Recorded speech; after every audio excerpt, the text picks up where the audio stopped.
సుబ్రహ్మణ్యం గారు పీపీటీ వచ్చిందండి మీకు? ఎలా పంపించారండి? మెయిల్ చేశానండి. మీరు పంపించిన వాళ్ళకి మెయిల్ వచ్చింది చూడండి. సురేంద్ర కుమార్ గారికి చేశాను. యా వచ్చింది మేడం, వచ్చిందండి. అది షేర్ చేసేయండి సార్. అందరికీ నమస్కారం. ఏపీటీబీసీఏ ఆధ్వర్యంలో వేళ రేపు 9 డిసెంబర్ 31 వేళ శ్రీమతి సిఏ భార్గవి గారితో 1 డే క్లాస్ నిర్వహిస్తున్నాం. ఈ క్లాస్కి చేసిన మా ప్రెసిడెంట్ గారు షరీఫ్ గారికి, మా వైస్ ప్రెసిడెంట్ దామచల శ్రీనివాస గారు, మా జాయింట్ సెక్రటరీ గారు పీరేశ్వర గారికి నా నమస్కారములు. ఈ క్లాస్ మీద ఓపెనింగ్ రిమార్క్స్ చెప్పవలసింది ప్రెసిడెంట్ గారిని కోరుతున్నాను. Good morning to all of you sir. ఈరోజు ఈ GSTR-9 సంబంధించి ఈ నెల 31వ తేదీ డ్యూ డేట్ ఉంది కాబట్టి చాలా వరకు సందేహాలు ఉన్నాయి. దాని మీద ఒక సబ్జెక్ట్ పెడితే బాగుంటుంది అనేటువంటి విధానం మీద చాలా వరకు నాకు అందరి మీద రిక్వెస్ట్ వచ్చాయి. దీన్ని పురస్కరించుకొని మన గౌరవనీయులు సిఏ భార్గవి గారికి రిక్వెస్ట్ చేయడం జరిగింది. ఆమెకి ఈరోజు చాలా క్లాసెస్ ఉన్నాయి, కమిట్మెంట్స్ ఉన్నాయి పాపం. అయినప్పటికీ కూడా మన మాట తీసేయకుండా ఖచ్చితంగా మనం 11కి అనుకున్నాం మొట్టమొదటిసారిగా, తర్వాత 11:30 అనుకున్నాము. 11:20 minutes కొంచెం ప్రాబ్లం అయింది. Sorry for the inconvenient to all of our association members. మనం టైం వేస్ట్ చేయకుండా ఇమ్మీడియట్గా క్లాస్లోకి వెళ్ళి మన సభ్యులకు తెలియనటువంటి సందేహాలను నివృత్తి చేయవలసిందిగా గౌరవనీయులు సిఏ భార్గవి గారిని రిక్వెస్ట్ చేస్తున్నాం. Thank you sir. DSR sir ఈ క్లాస్ మీద 2 నిమిషాలు. Good morning all of you. ఇప్పుడు ప్రజెంట్ హాట్ టాపిక్ మన ప్రెసిడెంట్ గారు చెప్పినట్టుగా 9/9C మంత్ ఎండ్ కాబట్టి ఆ ఇష్యూస్ మీద గుంటూరు ప్రముఖ ఆడిటర్, చార్టెడ్ అకౌంటెంట్ ప్లస్ మంచి స్పీకర్ అయినటువంటి భార్గవ్ గారి చేత మనం క్లాస్ పెట్టడం చాలా ఆనందం ఉంది. కాబట్టి ఆడిటర్స్ అందరూ కూడా మీకు ఎటువంటి సందేహాలు ఉన్నా కూడా తర్వాత నివృత్తి చేసుకోండి. మేడం గారు చక్కగా అందరికి అర్థమయ్యే రీతిలో బ్రహ్మాండంగా క్లాస్ చెబుతారు. మంచి స్పీకరు. మరి అవకాశం కల్పించినటువంటి స్ట్రీట్ బాడీకి, అట్లానే కోటేశ్వరరావు గారికి, రాజు గారికి, మిగిలిన అందరికి కూడా నమస్కారాలు తెలియజేస్తూ భార్గవి గారు క్లాస్ కంటిన్యూ చేయడానికి మన సమయం ఎక్కువ తీసుకోకుండా క్లాస్లో ప్రయారిటీ ఇద్దాం. Thank you very much sir. Okay, thank you sir. Koteswararao ఈ క్లాస్ మీద 1 నిమిషం. అందరికీ నమస్కారం అండి. డిసెంబర్ 31తో ఆఖరి తేదీ అయినటువంటి 9/9C మీద ఈ క్లాస్ పెట్టడం చాలా అభినందనీయ విషయం. ఇక్కడ మన సభ్యుల కోరిక మేరకు ఈ కార్యక్రమాన్ని నిర్వహించడం జరుగుతుంది. వీళ్ళంతవరకే క్లాస్ స్టార్ట్ చేసేది, ఎక్కువ టైం వేస్ట్ చేయకుండా టైం కానిచ్చేది సార్. Thank you sir. అమ్మ భార్గవి గారు నమస్తే అండి. ప్రెసిడెంట్ గారు, నేను ప్రెసిడెంట్ గారిని మేడం వస్తున్నాడు, స్క్రీన్ షేరింగ్ అంతే. ఓకే, అందరికీ నమస్తే అండి. వినిపిస్తుందా అండి నా మాట? అనిపిస్తుంది మేడం. ఓకే, లక్కీలీ అట్లీస్ట్ మాట అన్న వినిపిస్తుంది. సమ్ టెక్నికల్ ప్రాబ్లం అండి. నేను 2 systems లో ట్రై చేశాను, అయినా కానీ వీడియో ఏదో ప్రాబ్లం అవుతుంది, కెమెరా. ఎనీవే మనకి వినిపించడం ముఖ్యం కాబట్టి, అది వినిపిస్తుంది కాబట్టి we are lucky enough. So A P T P C A వారి సభ్యులందరికీ నా నమస్కారం. సో డిసెంబర్ వచ్చేసింది, మనం అందరం we are on our toes. We have to file GSTR-9 and 9C by December 31st. So ఈ 9/9C ఆల్రెడీ మనం ఆల్మోస్ట్ ద పాస్ట్ 4 years నుంచి 5 years నుంచి ఫైల్ చేస్తూనే ఉన్నామండి. But still we have doubts. Last year తో కంపేర్ చేసుకుంటే, sir వినిపిస్తుందా? am I clear? Okay, so last year తో కంపేర్ చేసుకుంటే పెద్ద చేంజెస్ ఏమీ లేవండి, same are continuing. But still మనం ఫైల్ చేసేటప్పుడు ఇంకా చిన్న చిన్న గ్లిచెస్ ఎక్కడన్నా ఉంటే వాటిని క్లియర్ చేసుకోవడానికి ఇవాళ మనం ఈ ప్రోగ్రామ్ కండక్ట్ చేసుకోవడం జరిగింది. సో ఎక్కువ టైం తీసుకోకుండా ఆల్మోస్ట్ 12 అయిపోయిందండి. ఇనిషియల్ గా నాకు ఇచ్చిన షెడ్యూల్ 11 to 12. నేను దానికి యాక్సెప్ట్ చేశాను కూడాను. But unfortunately I forgot that I have another meeting at my branch premises. So అందుకని నేను 11:30 వరకు ఎక్స్టెండ్ అవడం జరిగింది. అన్ఫార్చునేట్లీ టెక్నికల్ గ్లిచెస్ వల్ల దాన్ని 12 అయ్యింది. So without wasting of our time నేను ఒక 1 hour లో మొత్తం రిఫ్రెష్ చేద్దాం అనుకుంటున్నాను. First of all who should file మనకి ఆల్రెడీ తెలిసిన విషయమేనండి. సో టర్న్ ఓవర్ ని బేస్ చేసుకుని GSTR-9 9C ఫైలింగ్ అనేది మ్యాండేటరీ అవుతుంది. 2 crores వరకు టర్న్ ఓవర్ ఉన్న వాళ్ళకి 9 అనేది optional, but 9C is not applicable. Optional అని ఎందుకు అంటున్నాము అంటే ఒకవేళ మనం ఏదైనా మంత్లీ రిటర్న్స్ ఫైల్ చేసినప్పుడు if we have missed anything, మనం ఏదైనా టర్న్ ఓవర్ చూపించుకోవడం మిస్ చేసుకున్నా, లేకపోతే debit notes credit notes adjustments మనం చూపించుకోవాల్సి వచ్చినా, లేకపోతే 22-23 ఫైనాన్షియల్ ఇయర్ లో చేసిన వాటిని 23-24 లో మనం గనక చూపించినట్లయితే వాటికి సంబంధించినటువంటి ఇన్ఫర్మేషన్ డిపార్ట్మెంట్ వారికి మనం 9 ద్వారా తెలియజేసేసి మనం క్లీన్ గా ఉండడం కోసం ఆప్షనల్ గా ఫైల్ చేసుకోవచ్చు. అలాగే అప్ టు 5 crore ఉన్న వాళ్ళకి GSTR-9 is applicable, whereas 9C reconciliation statement is not applicable. But more than 5 crore ఉన్న వాళ్ళకైతే both GSTR-9 and 9C is mandatorily have to file. Next screen please. So మనం work start చేసే ముందు ఏమేమి చూసుకోవాలి? So already మనం experienced గా ఉన్నాం కాబట్టి ఏమేమి ముందు పెట్టుకొని మనం ముందుకు వెళ్లాల్సి ఉంటుంది అని అంటే 22-23 సంవత్సరానికి గాను సంబంధించినటువంటి 9-9C ఫైల్ చేసే ముందు మీరు 21-22 సంబంధించినటువంటి 9-9C దగ్గర పెట్టుకోండి. దాంట్లో మేజర్ గా చూసుకోవాల్సింది టేబుల్ 8C19 లో. దానికి రిలవెంట్ టేబుల్స్ వచ్చేసరికి టేబుల్ 10, 11, 12, 13. మీరు కనుక అబ్జర్వ్ చేసినట్లయితే నేను అందరినీ రిక్వెస్ట్ చేస్తుంది ఏంటంటే నా స్క్రీన్ షేరింగ్ తో పాటు ఒక 9-9C ఆల్రెడీ ప్రింటెడ్ డాక్యుమెంట్ కూడా పక్కన పెట్టుకోమని కోరుతున్నాను. సో దట్ ఏంటి అని అంటే మీకు ఈజీగా ఉంటుంది ఎక్కడ ఏ పాయింట్ చెప్పుకుంటున్నాం అన్నది. So table 10, 11, 12, 13 of your GSTR-9 pertaining to your previous year 21-22 కనుక మీరు చూసుకున్నట్లయితే అందులో మీరు ఏమేం చెప్తారండి? I would like to have an interactive session, ఎందుకంటే కొత్తది నేనేం చెప్పట్లేదు. సో దట్ నాకు ఆడియన్స్ ఎంతమంది కనెక్ట్ అయ్యారు, ఎనివే మీరు ఎవరు నన్ను చూడలేకపోతున్నారు, నేనన్నా మిమ్మల్ని చూడొచ్చు అని చెప్పేసి. టేబుల్ 10, 11, 12, 13 ఆఫ్ 21-22 దగ్గర చూసుకోమని ఎందుకు చెప్తున్నాము?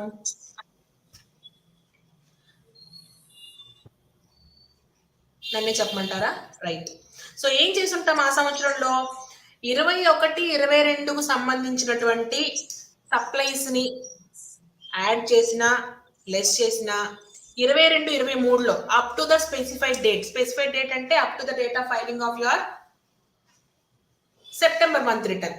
ఓకే, 10-11 కాలమ్స్ లో 21-22కు సంబంధించినవి 23-24లో స్పెసిఫైడ్ డేట్స్ లోకి వేసినవి చూడమంటున్నారు.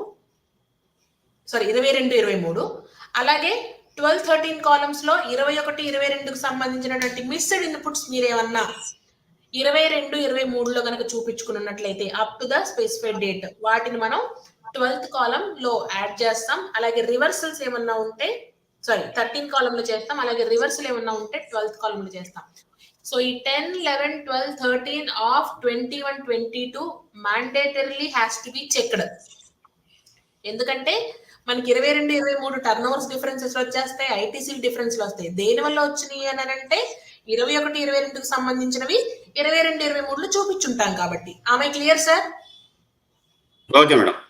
ప్రొసీడ్. ఓకే, తర్వాత అలాగే cash ledgers, credit ledgers, liability registers మీరు ఒకసారి చూసుకుని ఉంచుకోవాలి. Sales register, ITC register, refund orders మీకు 22-23లో కనుక మీకు ఏమైనా రిఫండ్ ఆర్డర్స్ వచ్చుంటే వాటిని మనం మెన్షన్ చేయాల్సి ఉంటుంది. అలాగే డిమాండ్ నోటీసెస్ ఏమన్నా వచ్చుంటే DRC-07 ఏమన్నా వచ్చున్నట్లయితే వాటిని చెప్పాల్సి ఉంటుంది. ఫైనాన్షియల్స్ మీకు అందరికీ తెలిసిందే, మనం scanned copies of your P&L balance sheet పెట్టాల్సి ఉంటుంది 9C ఫైల్ చేసేటప్పుడు.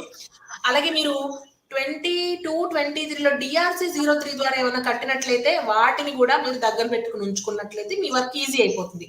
So before you commence filing of your 9 and 9C for the year 22-23 please ఇవన్నీ మీకు దగ్గర ఉన్నాయో లేదో చెక్ చేసుకోండి ప్రతి ఫైల్ కి. Next screen please. Yes, annual statement is or GSTR-9. So నేను అందరినీ కూడాను మీకు అలవాటైనటువంటి క్లయింట్ GSTR-9 ఒకటి దగ్గర పెట్టుకోమని కోరుతున్నాను. సో దట్ వర్క్ ఈజీగా అయిపోతుంది మనకి ఇప్పుడు మన ఎక్స్ప్లెనేషన్. సో ఫస్ట్ పార్ట్ మనం ఏం ఫిల్ చేయక్కర్లేదండి, ఆటోమేటిక్ గా ఫిల్ అయిపోతుంది. Next please part 2. పార్ట్ 2 4 నుంచి స్టార్ట్ అవుతుందని మనకి. So details of outward and inward supplies made during the financial year. So part 2 table 4 is asking us only to fill the data pertaining to inward and outward supplies on which we have paid the taxes. Supplies మీద కట్టినటువంటి taxes, అలాగే purchases మీద RCM మీద మనం ఏదైనా taxes కట్టినట్టయితే వాటి details అన్ని ఇవ్వాలి. మరొకసారి చెప్తున్నాను, GSTR-9 is nothing but compilation of all your returns filed during the year 22-23. అవన్నీ కన్సాలిడేట్ అయ్యాయి, ఇక్కడికి ఆటో పాపులేట్ అయిపోతాయి. మన జాబ్ ఇంకా ఈజీ అవుతుందండి, అన్ని ఆటో పాపులేట్ అయిపోతున్నాయి కాబట్టి. సో 4A మీరు కనుక అబ్జర్వ్ చేసినట్లయితే 4A supplies made to unregistered persons. B2C supplies ఏమన్నా చేసినట్లయితే టాక్సబుల్ వాల్యూలో ఆటోమేటిక్ గా మీరు GSTR-1 లో ఏ డేటా అయితే ఫిల్ చేశారో అది వచ్చి పడిపోతుంది, దాని మీద ట్యాక్సెస్ పడిపోతాయి. 4B supplies made to registered persons, అలాగే మీరు B2B సప్లైస్ చేస్తే GSTR-1 లో ఏదైతే ఇచ్చారో అది ఆటోమేటిక్ గా వచ్చి పడిపోతుంది along with taxes. 4C zero rated supplies అంటే ఎక్స్పోర్ట్స్ కనుక మీరు ఏమైనా చేసినట్లయితే ఆన్ పేమెంట్ ఆఫ్ ట్యాక్స్, ఎందుకంటే మనం 4th టేబుల్ మొత్తం ట్యాక్సెస్ రిలేటెడ్ మాట్లాడుతున్నాం కాబట్టి విత్ పేమెంట్ ఆఫ్ ట్యాక్స్ మీరు ఏమైనా ఎక్స్పోర్ట్స్ చేసినట్లయితే అది కూడా ఇక్కడికి వస్తుంది. ఎక్సెప్ట్ సప్లైస్ టు సెజ్ అండి, సెజ్ గురించి ఇక్కడ మాట్లాడట్లేదు. Next 4D supplies to SEZ on payment of tax, పైన ఓన్లీ ఎక్స్పోర్ట్స్, 4D లో సెజ్ సప్లైస్ ఏమన్నా ఉంటే వాటి గురించి. 4E deemed exports. 4F advances on which taxes has been paid but invoice has not been issued, not covered under A to E above. ఒకవేళ మీరు advance తీసుకున్నారు, పని ఇంకా కంప్లీట్ కాలేదు, అడ్వాన్స్ రిసీట్ మాత్రమే ఇచ్చున్నారు, ఓకే, ఇన్వాయిస్ ఇంకా రైజ్ చేయలేదు, అలాంటివి కూడా ఇక్కడ వస్తాయి. Next 4G inward supplies on which tax is to be paid on the reverse charge. So we have certain items on which taxes has to be paid under reverse charge. For example legal charges, securities, అలాగే ఇక్కడ గుంటూరు లాంటి places లో అయితే కనుక cotton కప్పాస్, తర్వాత tobacco if you have purchase from farmers, వీటన్ని కూడా ఇవన్నీ GTA వచ్చేది, ఓకే, ఇవన్నీ కూడాను లైబుల్ టు రివర్స్ చార్జ్. అలాంటి మీరు ఇన్వర్డ్ సప్లైస్, మీరు కనుక ఇన్వర్డ్ సప్లై మీద ట్యాక్సెస్ ఏమన్నా కట్టినట్లయితే దాన్ని మీరు ఇక్కడ చెప్పమంటున్నారు. So 4H sub total A to G above. So పై నుంచి కింద వరకు మీరు ఎంతెంత ట్యాక్సెస్ కట్టారో మొత్తం అక్కడ వచ్చేస్తుంది. Next coming credit notes issued in respect of transaction specified in above. పైన ఇచ్చిన వాటికి అంటే మనం సప్లైస్ చేసాము, సో మనం ఫర్ ఎగ్జాంపుల్ ఒక 10 లక్షలకు అమ్మాము, తర్వాత టర్మ్స్ రివైజ్ అవడం వల్ల మనం దాన్ని 9 లక్షలు చేద్దాం అనుకుంటున్నాము, ₹1,00,000 క్రెడిట్ నోట్ కనుక ఇచ్చినట్లయితే then we will issue credit note, ఆ డీటెయిల్స్ ఇక్కడికి వచ్చేస్తాయి. అలాగే డెబిట్ నోట్స్ 10 లక్షలకు అమ్మాము, తర్వాత దాన్ని 11 లక్షలు అయింది, ఆ డీటెయిల్స్ ఇక్కడికి వచ్చేస్తాయి. తర్వాత K supplies or taxes declared through amendments. Amendments ఏమన్నా చేసినట్లయితే యాడ్ చేస్తే పైన K లో వస్తుంది, లెస్ చేస్తే L లో వస్తుంది ఆ టోటల్. సో 4N వచ్చేటప్పటికి supplies and advances on which tax has to be paid. మొత్తంగా మీరు అసలు ట్యాక్సెస్ ఎంత కట్టారు ఆ సంవత్సరంలో, సో అక్కడ 4N లో వచ్చి కూర్చుంటుంది. సార్ 4th టేబుల్ ఏమైనా డౌట్ ఉంటే ఇప్పుడే క్లియర్ చేసేసుకుందాము. 4th table is pertaining to all your taxes paid either on your supplies or on your purchases. Shall I go forward? Forward. Yes. Next part 2 కి వచ్చామండి. Details of outward and inward supplies made during the financial year. So ఇదేం చెప్తుంది, పైన 4th table లో నేను taxes కట్టిన వాటి details ఇచ్చాము, ఇక్కడ ట్యాక్సెస్ కట్టకుండా మనం ఏదైతే సప్లైస్ చేసామో వాటి గురించి డీటెయిల్స్ ఇస్తున్నాము. So 5A zero rated supplies without payment of tax. So మీకు ఆల్రెడీ తెలుసండి, ఎక్స్పోర్ట్స్ చేసినప్పుడు విత్ పేమెంట్ ఆఫ్ ట్యాక్స్ చేయొచ్చు లేదా without payment of tax. LUT ద్వారా చేసుకున్న వాటిని ఇక్కడ మెన్షన్ చేయాలి. సార్ మనం మెన్షన్ చేసేది ఏముండదు, ఆటోమేటిక్ గా మనం GSTR-1 లో ఏ డేటా అయితే ఇస్తున్నామో అది ఆటో పాపులేట్ అయిపోయి వస్తుంది. What we have to do is మన బుక్స్ తోటి రికన్సిల్ చేసుకుని ఇక్కడ వచ్చి ఆటో పాపులేట్ అయిన డేటా కరెక్టా కాదా అన్నది వెరిఫై చేసుకుంటున్నాం అంతే, ఓకేనా. So 4B supplies to says without payment of tax. 4C supplies on which tax is to be paid by the recipient on reverse charge.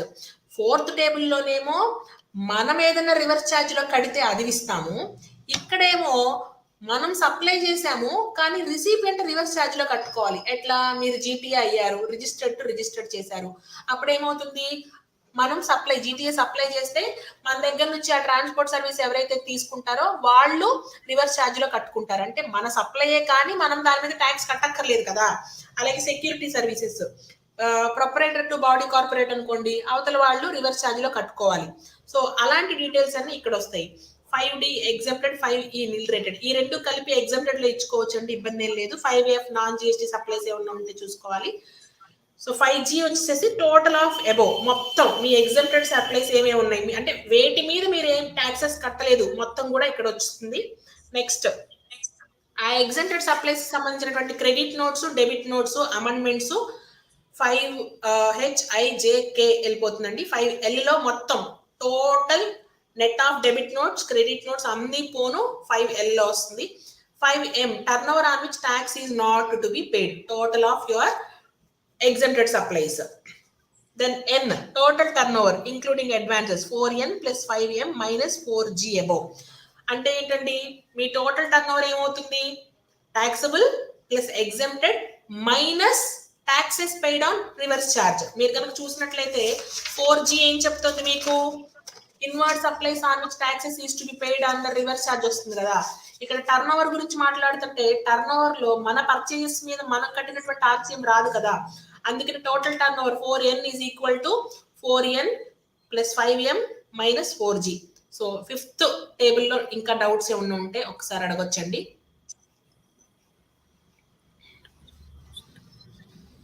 ఓకేనా?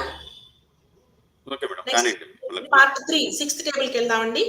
Details of ITC for the financial year. So పైన 4th table 5th table రెండు కూడా turn over కి సంబంధించిందండి. Turn over గురించి మాట్లాడాము, అయిపోయింది. Now 6th table details of ITC for the financial year. ఇక్కడ inputs గురించి మాట్లాడటం జరుగుతుంది. Total amount of ITC availed through form GSTR-3B, sum of total of table 4A ITC available of form GSTR-3B. So మీరు 3B returns ద్వారా ఎంత ITC తీసుకున్నారో దాని total మొత్తం 6Aలో వస్తుంది. దాని బైఫర్కేషన్ ఇస్తాం అనమాట. ఏంటి, అందులో inward supplies other than imports and inward supplies liable to reverse charge but includes services received from SEZ. దానిలో బైఫర్కేషన్ ఏంటి, inputs, capital goods, input services. Capital goods separate గా డెఫినెట్ గా ఇవ్వాలండి. క్యాపిటల్ గూడ్ ఇన్పుట్ ఏమైనా మీరు క్లెయిమ్ చేసుకున్నట్లయితే inputs, input services కలుపుకొని, మీది గూడ్స్ డామినేటెడ్ ఇండస్ట్రీ అయితే ఇన్పుట్స్ లో ఇస్తాము, సర్వీసెస్ డామినేటెడ్ ఇండస్ట్రీ అయితే ఇన్పుట్ సర్వీసెస్ లో కలుపుకొని ఇచ్చేయచ్చు. ఆ బైఫర్కేషన్ ని ఫర్ ద టైం బీయింగ్ అడగట్లేదు. Next, inward supplies received from unregistered person liable to reverse charge. So మీరు ఆర్సీఎం లో ఏదైతే కట్టుకున్నారో దాని ఇన్పుట్ తాలూకు బైఫర్కేషన్ ఇచ్చుకోవాలి. Inputs, capital goods, input services అది కూడా స్పెసిఫిక్ గా ఇచ్చుకోవాలి. ఇన్పుట్స్, ఇన్పుట్ సర్వీసెస్ కలిపి ఒక దానిలో ఇవ్వచ్చు, క్యాపిటల్ గూడ్స్ మాత్రం సెపరేట్ గా ఇవ్వాల్సిందే. తర్వాత inward supplies received from registered persons liable to reverse charge other than B above on which tax is to be paid and ITC is availed. So పైనేమో unregistered persons దగ్గర నుంచి కట్టినటువంటి RCM, ఈ table 6D ఏమో registered persons దగ్గర నుంచి తీసుకున్నటువంటి RCM ని చూపించాల్సి ఉంటుంది. Next 6E import of goods, imports చేసుకున్నప్పుడు మనం ఆర్సీఎం లో కడతాం కదా ఆ ఇన్పుట్. తర్వాత import of services. Next input tax credit received from input service distributor. To my knowledge మనం చేసే కేసెస్ లో ఐఎస్డీలు చాలా తక్కువ మంది ఉంటారండి, ఉండరనే అనుకుంటున్నాను అసలు. సో ఆ డీటెయిల్స్ అన్ని అక్కడ ఇవ్వాలి. తర్వాత amount of ITC reclaimed other than B above under the provisions of the act. Reclaim ఎప్పుడు చేస్తామండి, ఫర్ ఎగ్జాంపుల్ సప్లయర్ కి పేమెంట్ విత్ ఇన్ 180 days ఇవ్వకపోతే ఏం చేయాలి, మనం క్రెడిట్ ని రివర్స్ చేసుకోవాలి, రైట్? రివర్స్ చేసుకున్న క్రెడిట్ ని మళ్ళీ రీక్లెయిమ్ ఎప్పుడు చేసుకుంటాం, సే ఫర్ ఎగ్జాంపుల్ 190th డేనో 200 డేనో మనం పేమెంట్ చేసాం అనుకోండి మన సప్లయర్ కి, అప్పుడు మళ్ళీ దాన్ని మనం రీక్లెయిమ్ చేసుకోవచ్చు. ఆ డీటెయిల్స్ అన్ని ఇక్కడ ఇవ్వాల్సి ఉంటుంది. సో ఆ total sub total of B to H మొత్తం మీరు తీసుకున్నటువంటి ఇన్పుట్ అక్కడ వస్తుంది. Difference I minus A above అంటే మీరు తీసుకున్నటువంటి ఇన్పుట్ మీరు 3Bలో మీకు ఆటో పాపులేట్ అయినటువంటి ఇన్పుట్ ఆ డిఫరెన్స్. తర్వాత ట్రాన్సిషన్ క్రెడిట్ త్రూ ట్రాన్ 1 ఆర్ ట్రాన్ 2, ఈ ఫైనాన్షియల్ ఇయర్ లో అంటే 22-23లో గనక మీరు ట్రాన్ క్రెడిట్ ఏమైనా క్లెయిమ్ చేసుకున్నట్లయితే దాన్ని ఇక్కడ చూపించాల్సి ఉంటుంది. Any other ITC availed but not specified above. ఈ పాయింట్ గుర్తుపెట్టుకోండి. 6M please mark it as important. This point is related to ఇక్కడ ఏమి ఇన్పుట్ ఇవ్వాలండి అని అంటే, మనం ఫర్ ఎగ్జాంపుల్ 21-22లో టేబుల్ 13లో ఏమని చెప్తున్నాము, 21-22కు సంబంధించినటువంటి ఇన్పుట్ 22-23లో within specified period avail చేసుకున్నామని చెప్తున్నాం కదా. ఆ ఇన్పుట్ ఎక్కడ మనం దేని ద్వారా అవైల్ చేసుకోవచ్చు? Only through 3B returns pertaining to 22-23. అంటే మీరు పైన వచ్చినటువంటి 3B రిటర్న్స్ లో మీ total of input is including of 21-22 input which claimed in 22-23. అవునా? ఎస్. సో ఇప్పుడు మనం బైఫర్కేట్ చేయాలి. సో నేను ఒక 10 లక్షలు ఇన్పుట్ తీసుకున్నాను, కానీ ఇందులో 50,000 రూపాయలు 21-22కి సంబంధించిందని చెప్పడానికి. సో ఏదైతే మీరు 21-22లో టేబుల్ 13లో వేస్తారో దాన్ని తీసుకొచ్చి ఇక్కడ 6M లో వేస్తే క్లియర్ గా ఉంటుంది అనమాట. Okay, next 6N is subtotal of K to M. Then total ITC availed. So మీరు ఆ ప్రీవియస్ ఇయర్ లో 22-23లో ఎంత ఐటీసీ అయితే అవైల్ చేసుకున్నారో అది మొత్తం వస్తుంది. నెక్స్ట్ టేబుల్కి వెళ్ళిపోదామండి. ఈ టేబుల్ క్లియరా? Yeah, clear. Details of ITC for the financial year part 7. ఇందులో as per rule 37 details of ITC reversed and ineligible ITC for the financial year. So reversal చేస్తామండి. రూల్ 37 కింద రివర్సల్ చేస్తాము, 39 కింద చేస్తాము, 42 కింద చేస్తాము, 43 కింద చేస్తాము. విత్ ఇన్ 180 days లోపల కనుక మీరు పేమెంట్ చేయకపోతే రివర్సల్ చేస్తాము. అలాగే ఎగ్జెంప్టెడ్ అండ్ టాక్సబుల్ గూడ్స్ కి కనుక మీ ఇన్పుట్స్ వాడినట్లయితే ప్రపోర్షనేట్ గా రివర్స్ చేస్తాము. ఓకే,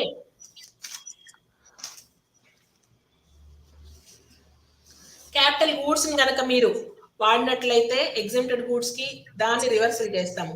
సో ఆ 37, 39, 42, 43 రివర్సల్స్ అన్ని ఇక్కడ వేసుకోవాలి. Next as per section 17 subsection 5. So ineligible ITC ఇది ఇంపార్టెంట్ అండి. ఫర్ ఎగ్జాంపుల్ మీరు మీ జిఎస్టి నెంబర్ మీద ఫుడ్ పర్చేస్ ఏమైనా చేశారు, ఇన్ఎలిజిబుల్. పర్సనల్ పర్చేస్ ఏమైనా చేశారు, మీ ఇంట్లో టీవీ కొనుక్కున్నారు, ఇన్ఎలిజిబుల్. జిఎస్టి నెంబర్ ఇచ్చేశారు కానీ you are not eligible to take your credit. అట్లాగే మీ ఆఫీస్ బిజినెస్ ప్రిమిసెస్ ఏమన్నా రెనోవేషన్ ఏదైనా చేయించుకుని, సివిల్ వర్క్ ఏమైనా చేయించుకున్నారు, ఓకే, మన జిఎస్టి నెంబర్ ఇచ్చేసాము, సిమెంట్ ఎట్సెట్రా మొత్తం కూడా మన జిఎస్టి నెంబర్ మీద వచ్చేసి స్టిల్ వీఆర్ ఇన్ఎలిజిబుల్. ఓకే, వీటన్నిటిని బ్లాక్డ్ క్రెడిట్స్ అంటారండి. సో ఈ అలాగే మీరు కార్ పర్చేస్ చేశారు, మీ జిఎస్టి నెంబర్ ఇచ్చారు, మనం ineligible. Car services, car insurance, all these are ineligible inputs under section 17 subsection 5 blocked credits అండి. ఆ డీటెయిల్స్ మనం ఇక్కడ ఇవ్వాల్సి ఉంటుంది. అలాగే రివర్సల్ ఆఫ్ ట్రాన్ 1 క్రెడిట్. అంతకుముందు మీరు ట్రాన్ 1 తీసుకున్నారు కానీ తర్వాత మీ క్యాలిక్యులేషన్స్ లో ఆ ట్రాన్ 1 అంత క్రెడిట్ ఎలిజిబుల్ కాదని తెలిసింది, రివర్స్ చేసుకున్నారు, అక్కడ వేసుకోవాలి. ట్రాన్ 2 క్రెడిట్ అక్కడ వేసుకోవాలి. అదర్ రివర్సల్స్ ఇంకేదైనా ఉంటే అక్కడ వేసుకోవాలి. So total ITC reversed A to H above మొత్తం ఎంత రివర్స్ చేశాము. So net ITC available for utilization will be total ITC availed minus total ITC reversed is eligible for or available for your utilization 7J. ఇక్కడ వరకు reversal గురించి అండి. Am I clear? Yes.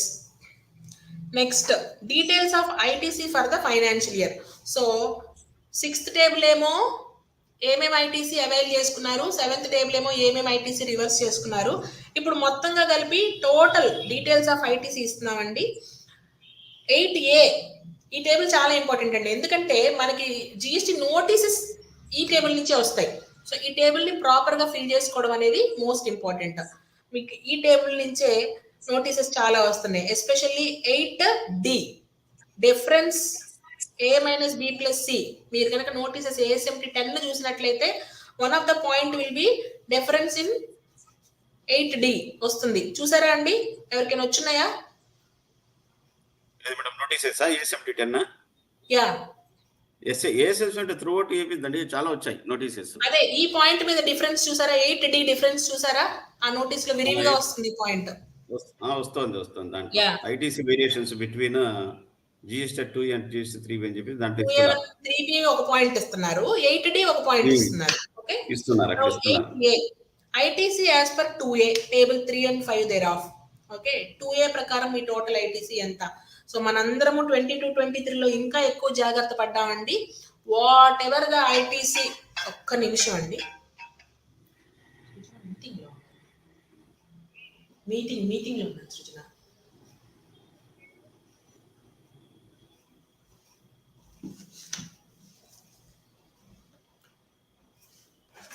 Sorry అండి. No problem. Ya, ITC as per 2A మనం 22-23 లో అందరం చాలా జాగ్రత్త పడ్డాం. Whatever the ITC is appearing in our 2B మాత్రమే తీసుకున్నాం, అంతకు మించి తీసుకోవడానికి ఎవరం కూడా ధైర్యం చేయలేదు. So that will be automatical. ఇంకా తీసుకున్నారా సార్? దీంట్లో ఒక లేకపోతే పాయింట్ మేడం, ఇప్పుడు ఆ GSTR-10 లో ఏం చేస్తున్నారంటే యాక్చువల్ గా వెరీ డిఫరెన్స్ బిట్వీన్ GSTR-2 అంటే GSTR-3 ఒకటి ఇస్తున్నారు ఒక పాయింట్. తర్వాత GST వర్క్స్ కాంట్రాక్ట్ రిటర్న్స్ లో వేరియేషన్ బిట్వీన్ GSTR-3 అంటే GSTR-7 ఆఫ్ కోర్స్ అది కూడా ఇస్తున్నారు. GSTR-7 అయితే టోటల్ టర్న్ ఓవర్ మీకు ఎంత వచ్చింది, యాక్చువల్ గా మీరు సరే, వచ్చేసి రెండు వేరు పాయింట్ల గురించి మాట్లాడుకుంటున్నాం. మీరు ఫస్ట్ చెప్పిందేమో ఏది 3B వర్సెస్ 2A నేమో మనం క్లెయిమ్ చేసుకున్న ఇన్పుట్ గురించి. ఓకేనా, మీరు 3B లో 10 లక్షలు ఇన్పుట్ తీసుకున్నారు, 2A లో 8 లక్షలే ఉంది, ఈ 2 లక్షలు మీరు 2A లో లేకపోయినా తీసుకున్నారని చెప్పేసి అది వేరు. మీరు రెండో పాయింట్ వర్క్ కాంట్రాక్టర్లకి GSTR-7 కిను GSTR-3B లో మీరు చూపించిన టర్న్ ఓవర్ కి డిఫరెన్స్. GSTR-7 ఏంటి, అవతల వాడు టీడీఎస్ వేస్తాడు, 2% టీడీఎస్ డిడక్ట్ చేస్తాడు. డిడక్ట్ చేసినప్పుడు ఏంటి, మనకి డబ్బులు ఇచ్చినా ఇవ్వకపోయినా వాళ్ళు ఏం చేస్తున్నారు, 2% టీడీఎస్ చేసి ఇచ్చేస్తున్నారు. మనకు ఆ మంత్ లో ఫర్ ఎగ్జాంపుల్ డిసెంబర్ లో వచ్చేసింది, కానీ మనకు డబ్బులు వచ్చేటప్పుడు ఫిబ్రవరిలోనో మార్చిలోనో వస్తాయి. మనం ఏం చేస్తాము, ఫిబ్రవరిలో మార్చిలోనే ట్యాక్సులు కడతాం. ఇప్పుడు ఏమంటారు, GSTR-7 లో టీడీఎస్ ఏమో డిసెంబర్ మంత్ లో వచ్చింది, మీరు దీని తాలూకు ట్యాక్స్ ఏమో ఫిబ్రవరి మంత్ లో మార్చిలోనే కట్టారు, ఈ పీరియడ్ కి మీరు ఇంట్రెస్ట్ కట్టండి అని అంటున్నారు. యా, తప్పదు సార్, అది తప్పదు మేడం, కట్టాల్సింది అది. తర్వాత వాళ్ళు ఇచ్చే నోటీసులు ఏం చేస్తున్నారంటే ఐటీసీ మనకు GSTR-2A లో ఉన్నప్పటికీ కూడా వాళ్ళు జీరోలు చూపించేసి నోటీసులు ఇస్తున్నారు డిపార్ట్మెంట్. వాళ్ళకి ఏమవుతుందంటే ఆ సిస్టమ్ లో వాళ్ళ దగ్గర డేటా అట్లా వస్తుంది సార్. దానికి మనం ఏం చేయగలము, మనం ఏం చేస్తాము, నోటీస్ వచ్చిన తర్వాత వాళ్ళదేముంది సార్, డిపార్ట్మెంట్ వాళ్ళు, ఇది పబ్లిక్ ఫోరం కాబట్టి మనం ఓపెన్ గా మాట్లాడకూడదు. సో వాళ్ళకి ఆటో పాపులేట్ ఏమైతే అది ఇస్తారు, అది కోట్లలో వచ్చిందా 10 కోట్లలో వచ్చిందా, మనకు అసలు ₹1 కోటి టర్న్ ఓవర్ ఉందా లేదో కూడా చూసుకోరు. వాళ్ళకి ఎంత ఫిగర్ వస్తే అంత ఫిగర్ తో నోటీస్ ఇచ్చేస్తున్నారు. మనం చేయగలిగిన మాక్సిమం ఏంటి, మన దగ్గర ఉన్న డేటా తోటి రికన్సిలేషన్ చేసుకుని అయ్యా మీకు అలా వచ్చింది ఇది మనం చెప్పిస్తున్నాము. చెప్పండి సార్. చెప్పి చేసాం, అట్లా చేసేసాము. దాని డిమాండ్ ఎలిమినేట్ చేసేసారు, అయిపోయింది. ఈ మధ్య 4-5 కేసులు చేయించాను నేను, అట్లా ప్రాబ్లం సాల్వ్ అయిపోయింది. మేజర్ వస్తున్నాయి సార్, మేజర్ పాపం చాలా వర్క్ కాంట్రాక్టర్ చాలా ఇబ్బంది పడుతున్నారు, ఎందుకంటే గవర్నమెంట్ అవ్వలేదు, బట్ టీడీఎస్ మాత్రం అయిపోతున్నాయి, డబ్బులు లేకుండానే ట్యాక్సులు కట్టాల్సిన పరిస్థితి, along with interest. That is major problem. Next, so ఇప్పుడు 8A లో 2A లో మనకి ఎంతైతే ఐటీసీ ఆటో పాపులేట్ అయిపోయిందో అది మొత్తం వస్తుంది. Then ITC as per sum total of 6B and 6H, nothing but your 3B ITC అండి. 2A లో ఎంత ఐటీసీ ఉంది, 3B లో ఎంత ఐటీసీ ఉంది. Okay, then 8C ITC and inward supplies other than imports and inward supplies liable to reverse charge but include services received from sales received during the financial year but availed in next financial year up to specified period. నేను ఇందాక చెప్పాను sir, table 13 లో ఏదైతే వేస్తామో ఇక్కడ అదే వేస్తాం. అంటే ITC pertaining to 20-23, but somehow I missed to claim the ITC during 20-23, but claimed in 23-24 up to the specified period. ఇప్పుడు specified period ఏంటండి, 30th November 2023. So government has extended the time, amended the time to claim the ITC up to 30th November 2023. ఆ figure ని ఇక్కడ వేసుకోవాలి. So మీరు 8C లో వేసిన figure table 13 లో వేసే ఫిగరు మ్యాచ్ కావాలండి. Okay, now 8D is your difference. So 8D is nothing but 2A minus 3B minus ITC availed in the next financial year. ఆ డిఫరెన్స్ వస్తుంది. సో ఇప్పుడు ITC available but not availed. So books లో ఉంది కానీ మనం avail చేసుకోవడం మర్చిపోయాము. దాన్ని ఇక్కడ చూపించుకోవచ్చు. ITC available but ineligible. మన ఐటీసీ ఇన్ఎలిజిబుల్ ఐటీసీ ఏదైతే ఉంటుందో ఆ 2Aలో ఆటో పాపులేట్ అయినటువంటి ఐటీసీలో నుంచి ఇన్ఎలిజిబుల్ ఐటీసీని తీసేస్తాము. IGST paid and import of goods, IGST credit availed and import of goods, ఆ డిఫరెన్స్ మనం చూపిస్తాము. So ITC available but not availed on import of goods. Total ITC to be lapsed in current financial year. ఏ ITC అయితే మనం అసలు తీసుకోలేకపోయామో అది మొత్తం కూడా కరెంట్ ఫైనాన్షియల్ ఇయర్ లో ల్యాప్స్ అయిపోతుంది. అంటే 22-23 లో తీసుకోలేకపోయాము. At the same time 23-24 up to 30th November కూడా మనం తీసుకోలేకపోయాము. అదేమన్నా ఉంటే మీకు ఆటోమేటిక్ గా ల్యాప్స్ అయిపోతుంది. So that is your table 8. Table 8 fill చేసేటప్పుడు మాత్రం జాగ్రత్తగా ఫిల్ చేసుకోండి. ఎందుకంటే your notices are being generated based on the differences found in table 8. Right. Next table 9 అండి. This is nothing but your taxes paid, details of taxes as declared in returns. This taxes payment is almost equal to your 4th table total taxes paid. అంతే. ఇక్కడ ఏమేమి వస్తుంది? Supplies మీద కట్టినటువంటి ట్యాక్స్లు వస్తాయి, అలాగే ఆర్సీఎం లో కట్టినటువంటి ట్యాక్సెస్ కూడా ఇక్కడ వస్తాయి. సో రీజన్స్ ఫర్ డిఫరెన్స్, ఎందుకు రీజన్స్ వస్తాయి, డిఫరెన్స్ వస్తాయి ట్యాక్సెస్ పెయిడ్? ఒకవేళ మీరు త్రూ 3B రిటర్న్స్ కాకుండా DRC 03 ఏమైనా కడితే ఆ డిఫరెన్స్ వస్తుంది.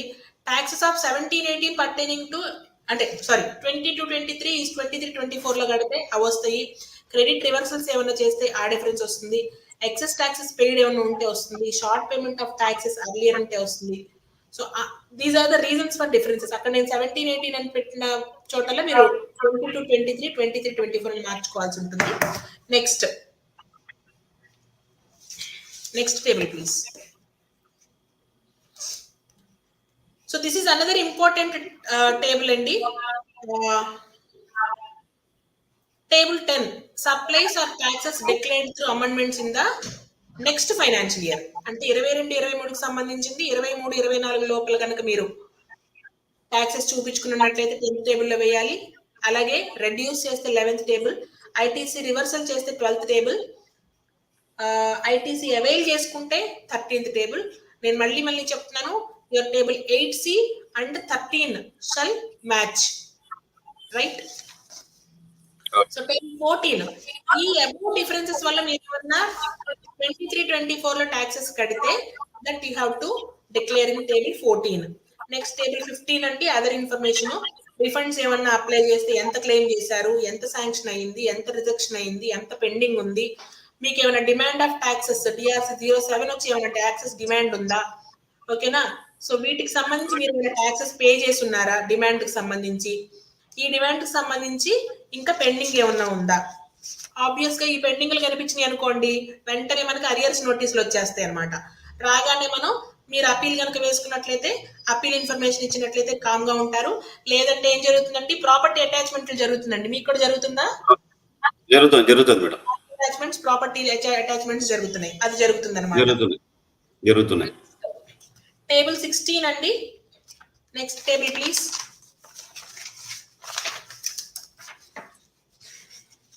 So information on supplies received from composition tax players, received from composition deemed supply etcetera. So ఆ ఇన్ఫర్మేషన్ మొత్తం ఇక్కడ ఇవ్వాల్సి ఉంటుందండి. దాన్ని కూడా ఒకసారి చెక్ చేసుకోండి.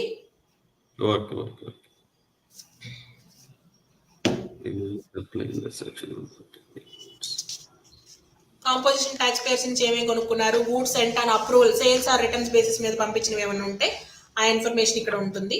తర్వాత HSN wise summary of outward supplies is mandatory but inward is optional. ఓకేనా అండి? Outward supplies HSN is mandatory, inward is optional. Next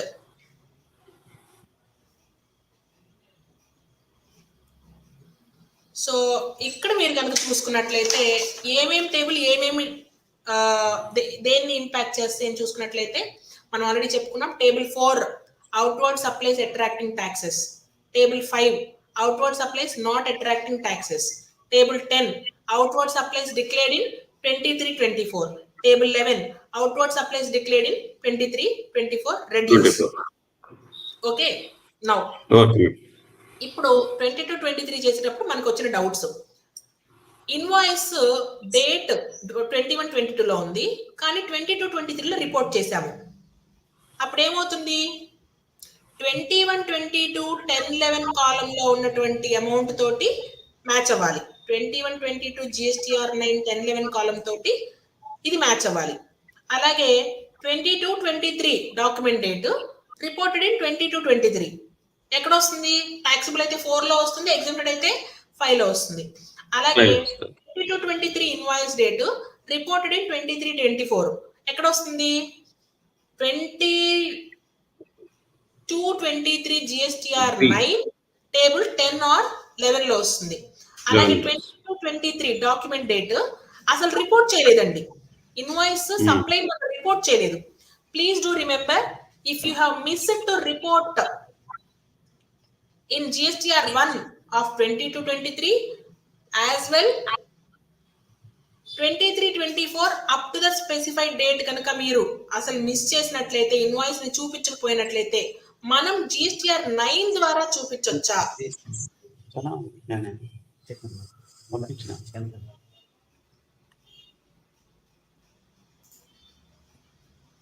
I request response from member. చూపించొచ్చా? అసలు సప్లైని మిస్ చేసామండి, చూపించలా. 22-23లో చూపించలా, 23-24లో up to the specified date కూడా చూపించలా. ఇప్పుడు 9 లో చూపించొచ్చా? ఎస్, చూపించొచ్చు. సప్లైస్ కెన్ బి డిక్లేర్ అంటే మీరు GST ఆటో పాపులేట్ అవుతుంది కదండి టేబుల్ 4 లో. For example me total turn over as per your books is 10 lakh, కానీ GSTR-1 లో 9 lakh చెప్పారు. ఆ 1 lakh అసలు మిస్ చేశారు, ఇప్పటి వరకు కూడా మీరు చూపించలా. ఇప్పుడు చూపించొచ్చా అంటే GSTR-1 డేటాలో ఆటో పాపులేట్ అయినటువంటి 9 లక్షల్ని టేబుల్ 4 లో 10 లక్షలుగా మీరు ఎడిట్ చేసే అవకాశం ఉంది. ఎడిట్ చేసుకొని చూపించి ట్యాక్సెస్ కట్టండి, ఇబ్బంది ఏం లేదు. అలాగే debit note or credit note 21-22ది ఆబ్వియస్లీ ఇన్వాయిస్ కి ఏం రూల్ అప్లికబుల్ అవుతుందో డెబిట్ నోట్ కి క్రెడిట్ నోట్ కి అదే రూల్ అప్లికబుల్ అవుతుంది. క్రెడిట్ నోట్స్ 22లో 23లో చూపించలేదు, అలాగే 23-24లో చూపించలేదు. ట్యాక్సెస్ తగ్గుతున్నాయండి. దాన్ని GSTR-9 లో చూపించొచ్చా? చూపించడానికి వీల్లేదు. సో GSTR-9 మనకి మీ దగ్గర నుంచి కట్టాల్సిన ట్యాక్సెస్ ఏమైనా ఉంటే కట్టించుకోవడానికి రెడీగా ఉంది, కానీ మీరు ట్యాక్సెస్ తగ్గించి కట్టిస్తాను త్రూ GSTR-9 అంటే GSTR-9 రెడీగా లేదు. Next place please.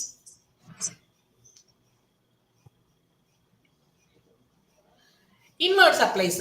So inward supplies tables ఏమేమి ఇంపాక్ట్ చేస్తున్నాయి? Table 6 details of ITC availed during the year. Table 7 details of ITC reverse during the year. Table 8 reconciliation between 2A and 3B. Table 12 reversal of 22-23 credit in 23-24. Table 13 availing credit of 22-23 in 23-24. Now ఇప్పుడు ఒకసారి చూద్దాం. Credit availed pertaining to 21-22 reported in 22-23 ఎక్కడ చూపిస్తాం? నేను ఇందాక మీకు mark చేసుకోమని చెప్పానండి. 6M అదర్ ITCలో చూపించుకోండి, ఓకేనా? Okay madam. ఎందుకంటే ఆ 21-22 GSTR-9లో మనము టేబుల్ 13లో చూపించుకుని ఉంటాము. దాన్ని తీసుకొచ్చి 22-23లో 6Mలో చూపించుకోవాలి. Credit reversed, credit reverse, credit avail, credit reverse అవన్నీ అంతేనండి. దానికి సంబంధించినవి మళ్ళీ చెప్పినట్టు అవుతుంది, మనకు టైం అయిపోతుంది కాబట్టి. నెక్స్ట్ క్రెడిట్ అవైల్ ఇన్ 22-23 23-24లో కనుక చూపించినట్లయితే ఆబ్వియస్ గా టేబుల్ 13లో చూపిస్తాము. అలాగే రివర్స్ ఏమైనా ఉన్నట్లయితే టేబుల్ 12లో చూపిస్తాము. క్రెడిట్ అవైల్డ్ ఇన్ 22-23 అసలు రిపోర్ట్ చేయలేదు, రిపోర్టెడ్ ఇన్ 22-23 23-24లో కూడా రిపోర్ట్ చేయలేదు. క్రెడిట్ ల్యాబ్స్ మనం అనుకున్నామండి, మీకు అవైలబుల్ క్రెడిట్ అసలు మీరు ఎక్కడా చూపించకపోతే ఎయిదర్ 22-23లో చూపించలేదు, అలాగే 23-24 up to specified 30th November లోపు కూడా చూపించకపోతే ఆ క్రెడిట్ మీకు ల్యాబ్స్ అయిపోతుంది, కానీ GSTR-9 ద్వారా మీరు అవైల్ చేసుకోవడానికి అవకాశం లేదు. అలాగే క్రెడిట్ రివర్సల్ చేశారు, చూపించడం మర్చిపోయారు, ఇప్పుడు ఎక్కడ చూపించుకోవచ్చు? 9C రికన్సిలేషన్ స్టేట్మెంట్ ద్వారా చూపించుకోవచ్చు. So that's it about your inward supplies. Next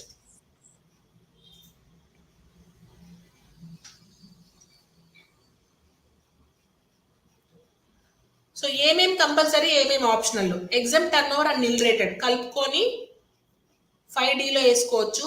non GST supply మాత్రం సెపరేట్గా డిస్క్లోజ్ చేసుకోవాలి. Credit notes and debit notes net figures వేసుకోవచ్చు అండి. అలాగే అమెండ్మెంట్స్ టు అవుట్వర్డ్ సప్లైస్ కూడా నెట్ ఫిగర్స్ వేసుకోవచ్చు.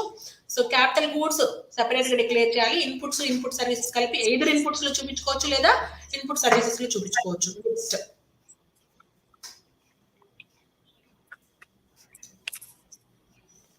Next screen please.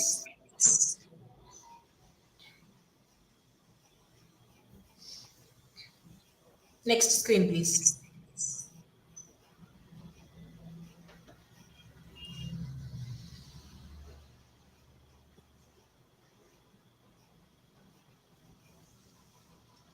ఇక్కడ కూడా ఆప్షనల్ ఏంటి, కంపల్సరీ ఏంటి చెప్పామండి. సో విత్ దట్ మనం 9 కంప్లీట్ చేసుకున్నాము. ఇందులో ఏమైనా డౌట్స్ ఉంటే ఒక్కసారి అడగండి. 9 ఫిల్లింగ్ లో డౌట్స్ ఏమైనా ఉంటే మనం 9కి త్వరగా కంక్లూడ్ చేసుకోవచ్చు.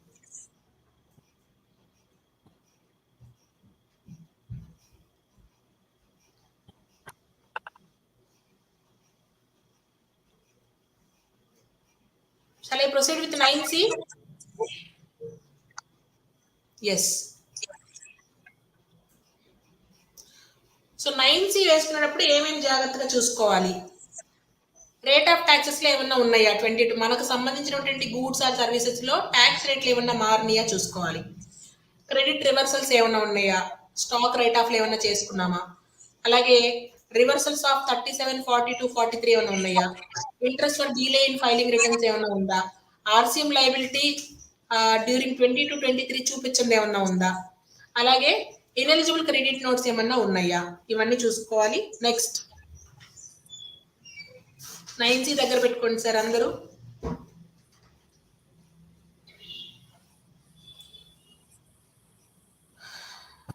నెక్స్ట్ ఇదంతా అవసరం లేదు. Next screen.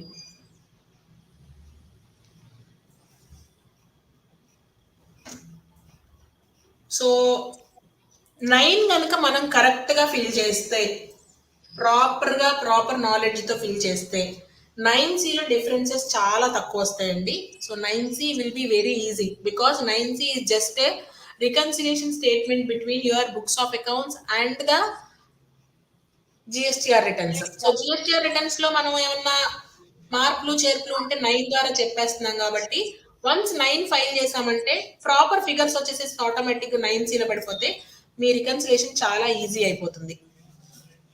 So 5A your turnover including exports మొత్తం all your turnover as per your audited financial statements.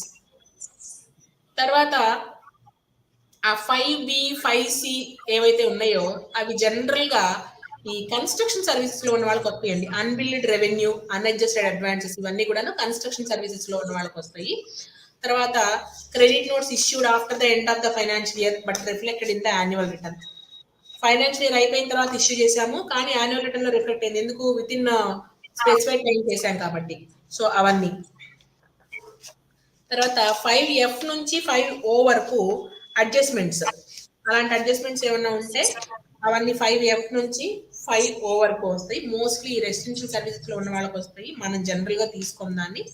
So your 5T will be your total turn over after adjustments. మనం direct గా 5A fill చేస్తామంటే అది automatic గా 5Pకి వచ్చేస్తుంది. తర్వాత 5QU is your total turnover as declared in your annual returns. Difference ఏమన్నా ఉంటే అది అన్రికన్సిల్డ్ టర్న్ ఓవర్ అవుతుంది. ఎందుకు డిఫరెన్స్ ఉన్నది అన్నది మీరు చెప్పుకోవాల్సి ఉంటుంది. సో మోస్ట్లీ మీరు 9 కరెక్ట్ గా ఫిల్ చేస్తే ఈ డిఫరెన్స్ రాదని చెప్తున్నానండి. అది జాగ్రత్తగా గుర్తుపెట్టుకోండి. నెక్స్ట్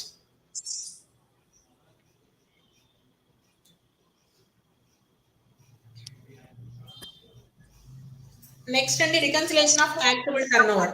పైన మొత్తం టర్న్ ఓవర్ రికన్సిలేషన్ చేసాము. ఇప్పుడు ట్యాక్సబుల్ టర్న్ ఓవర్ వరకు రికన్సిలేషన్ చేస్తున్నాము. దానిలో మనం ఎగ్జామ్డ్ టర్న్ ఓవర్ తీసేస్తే ఆటోమేటిక్ గా ట్యాక్సబుల్ టర్న్ ఓవర్ రికన్సిలేషన్ అయిపోతుంది. మోస్ట్లీ 99.99% మీ 5 టోటల్ డిఫరెన్స్ ఏవైతే వస్తుందో టర్న్ ఓవర్ డిఫరెన్స్ ఇక్కడ కూడా అదే ట్యాక్సబుల్ టర్న్ ఓవర్ డిఫరెన్స్ వస్తుంది. ఒకవేళ ఎగ్జామ్డ్ టర్న్ ఓవర్ డిఫరెన్స్ ఏమైనా ఉన్నట్లయితే మీరు దాన్ని 9లోనే కరెక్ట్ చేసేసుకోండి. ఇక్కడ దాకా డిఫరెన్స్ తెచ్చుకునే ప్రయత్నాలు చేయొద్దు. Next reconciliation of taxes paid అండి. నెక్స్ట్ టేబుల్ ఏ రేట్ ఆఫ్ ట్యాక్స్ మనం ఎంత ట్యాక్సెస్ పే చేసాము వాల్యూ, అలాగే ట్యాక్సెస్ మనం ఇక్కడ రికన్సిల్ చేస్తాము. ఇక్కడ డిఫరెన్సెస్ ఏమన్నా ఉన్నాయి అని అంటే దానికి ఎందుకు ఎందుకు డిఫరెన్సెస్ ఉన్నాయి మీరు this difference also will be match with your 5 table difference. So ఇక్కడ కూడా జస్ట్ మీరు టోటల్ టర్న్ ఓవర్ ని along with your books of accounts turn over తోటి మ్యాచ్ చేసుకుంటున్నారు కాబట్టి, సో ట్యాక్స్ రేట్స్ ఇచ్చాము అంటే అది ఆబ్వియస్ గా ట్యాక్సబుల్ టర్న్ ఓవర్ అవుతుంది కాబట్టి దానికి డిఫరెన్సెస్ ఏదైతే రాసామో ఇక్కడ కూడా అదే డిఫరెన్సెస్ వస్తాయండి. సో ఒక్కసారి మనం 5 లో డిఫరెన్సెస్ రాస్తే ఆటోమేటిక్ గా అదే డిఫరెన్సెస్ పాయింట్స్ మనం ఇక్కడ నోట్ చేసుకోవడానికి ఉంటుంది. తర్వాత 11th టేబుల్ అండి. ఒకవేళ additional amount payable but not paid, పైన చెప్పిన వాటి వల్ల అడిషనల్ అమౌంట్ ఏమన్నా కట్టాల్సి వచ్చి కట్టకపోతే దాన్ని ఇక్కడ మెన్షన్ చేయండి. జనరల్ గా మనం డిఆర్సి 03లో కట్టించేస్తున్నాం కాబట్టి ఇక్కడ కూడా ఆ డిఫరెన్స్ రావడానికి అవకాశం లేదు. ఒకవేళ మీరు ఇక్కడ పెట్టారనుకోండి ఆటోమేటిక్ గా సిస్టమ్ లాగేసుకుంటుంది, ట్యాక్సెస్ కట్టారా లేదా చూసుకుంటుంది, కట్టకపోతే వెంటనే నోటీస్ వచ్చేస్తుంది. తర్వాత టేబుల్ 12 ఇప్పటి వరకు టర్న్ ఓవర్ గురించి మాట్లాడామండి 11 వరకు. ఇప్పుడు ఐటీసీ డిఫరెన్స్ గురించి మాట్లాడతాము. సో ఐటీసీ ఒకవేళ మీరు GSTR-9 లో ప్రాపర్ గా కనుక వేసినట్లయితే ఇక్కడ కూడా డిఫరెన్స్ రాదండి. ఒకవేళ వచ్చింది అని అంటే దేనివల్ల డిఫరెన్సెస్ వచ్చిందో మీ బుక్స్ ఆఫ్ అకౌంట్స్ ఒక్కొక్కసారి బుక్స్ లో ఎక్కువ తీసుకుని ఉండొచ్చు ఐటీసీ, కానీ రిటర్న్స్ లో తక్కువ తీసుకుని ఉండొచ్చు. ఆ డిఫరెన్స్ బుక్స్ లో ఎక్కువ ఉంది, రిటర్న్స్ లో తక్కువ ఉంది అని నోట్ చేసుకోండి సరిపోతుంది. నెక్స్ట్ టేబుల్ 14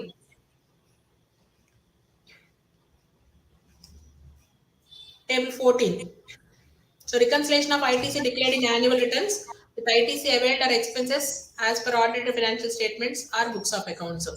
సో ఆ అన్రికన్సిలేషన్ ఏమన్నా ఉంటే ఇక్కడ నోట్ చేసుకోండి. ఇది కూడా మోస్ట్ ఆఫ్ ద కేసెస్ రాదు, రికన్సిలేషన్ ఉంటే తప్పితే. నేను పదే ఏం చెప్తున్నానంటే 9 జాగ్రత్తగా ఫిల్ చేసుకున్నట్లయితే కనుక 9Cలో డిఫరెన్స్ రాదు. ఒకవేళ వచ్చింది అంటే అది డెఫినెట్ గా మీ పుస్తకాలకి మీ జిఎస్టీ రిటర్న్స్ కి ఉన్న డిఫరెన్స్ వల్ల వచ్చిందే కానీ వేరే రీజన్ ఏది ఉండదు. ఆబ్వియస్ గా పుస్తకాలకి దీనికి ఎందుకు డిఫరెన్స్ ఉందో చూసుకోండి, రాసుకోండి. Okay, so that's all with 9C. ఇప్పుడు ఏమైనా డౌట్స్ ఉంటే ఒకసారి చెప్పండి అండి. Okay madam.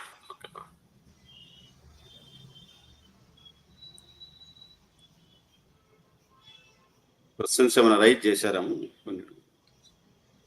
కొన్ని క్వశ్చన్స్ పంపించారండి నాకు. అదే మీరు పంపించారు కదా శ్రీనివాస్, అవేనా అండి? ఇంకా కొంచెం దాని గురించి ఎక్స్ప్లెనేషన్ ఇవ్వండి madam. Purchase returns or credit notes given by the supplier in GSTR-3B we shown up to 2020 December 22 we have shown separately.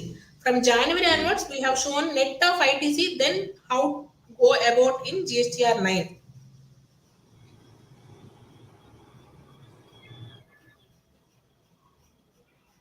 దాని గురించి ఎక్స్ప్లెనేషన్ ఇవ్వండి. అక్కడ ఏం చేస్తారంటే either show all the credit notes in reversal అండి, or full year as net of credit notes even if difference appearance in ITC table. అవునండి madam. ఓకేనా అండి? Next okay. exempted finished products and taxable products in our business. For this both bank charges will be occurred, then ITC and bank charges will be eligible or not. 42 apply అవుతుందండి. ఏమంటారంటే దాన్ని common credits used for both taxable and exempted. Then rule 42 ప్రకారం proportionate basis మీద వేసుకొని to the extent of exempted product reverse చేసేయండి సరిపోతుంది. In GSTR-9 debit notes and credit notes reversal of ITC in 36 where we have to show other reversals అండి. Description రాసేటప్పుడు reversed in 3B as per rule 36 అని రాసుకోండి. Other reversal table దగ్గర మనం ఏదైనా రాసుకోవడానికి ఉంటుంది, అక్కడ అలా రాసుకోండి. Reversed in 3B as per rule 36 అని రాసుకోండి సరిపోతుంది. Next purchase returns will net of ITC if can I show in table 6B of GSTR-9. In 6th table shown difference, but in table 8B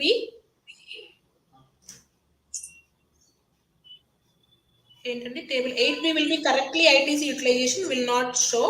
Then how to go about in GSTR-9? What is the correct way? దానికి difference 8కి మనం explanation ఇచ్చుకోవచ్చండి, ఇబ్బంది ఏం లేదు. తర్వాత సాయినాథ్ గారు ఏదో పంపించారు. If we claim 6,000 6K table CGST, it will automatically appear in CGST. Please advise how to claim CGST alone. 6K.